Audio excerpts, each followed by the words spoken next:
Hello to all my estheticians. My name is Myers. I am a holistic skincare specialist as well as an educator. I want to welcome you to this platform. As you come in, we will have much more conversations that are geared toward estheticians, okay? So I might be using some terminology that you may not be familiar with, but don't fret because I will have a section where we have a brief summary on medical terminology to help you become more well versed with skin as you become more self-sustaining as an esthetician and evolve into the skincare specialist you were always meant to be. Today's topic is about the cutaneous layer, also known as the dermal layer, which is the main layer of skin. But before I get involved into this topic, I want to give you some medical terms. So if I do use them, you know what I'm referring to. So cutaneous and dermal are the medical terms for skin.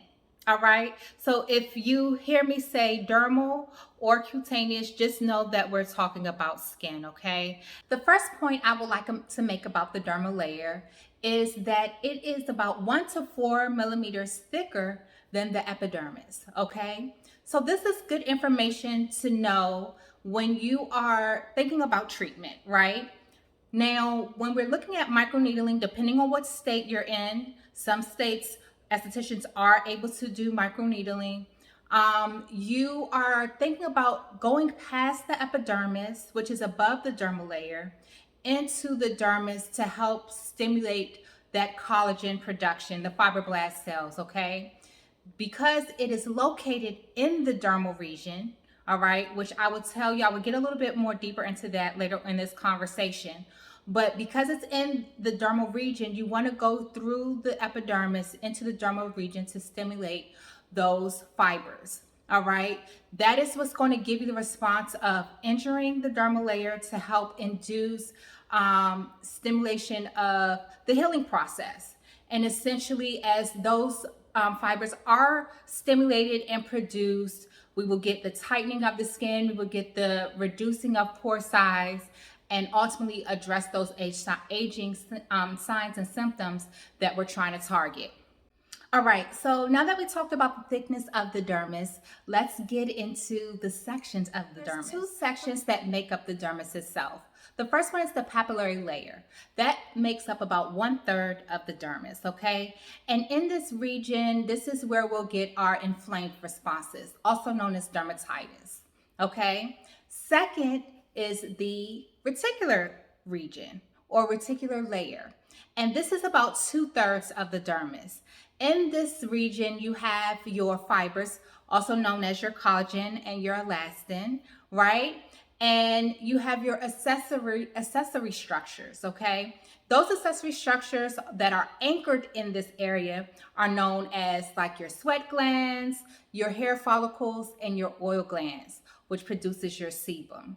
All right? So this is where things are actually created or they're alive here, and then it actually grows up into the epidermis in an upward direction out of the skin, but it's definitely anchored in the dermal layer.